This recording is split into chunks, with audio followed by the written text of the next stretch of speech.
Sabi nga nila, walang shortcut sa success.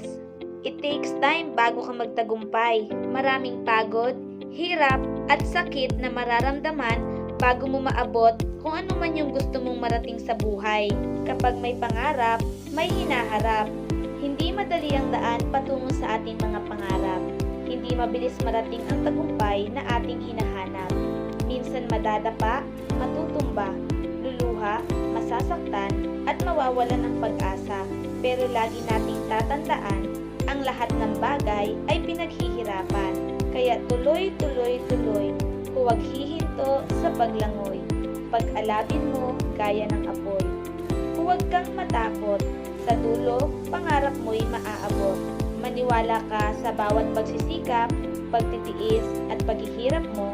Darating ang panahon, magbubunga din lahat ng ito. Matutupad din ang mga pinapangarap mo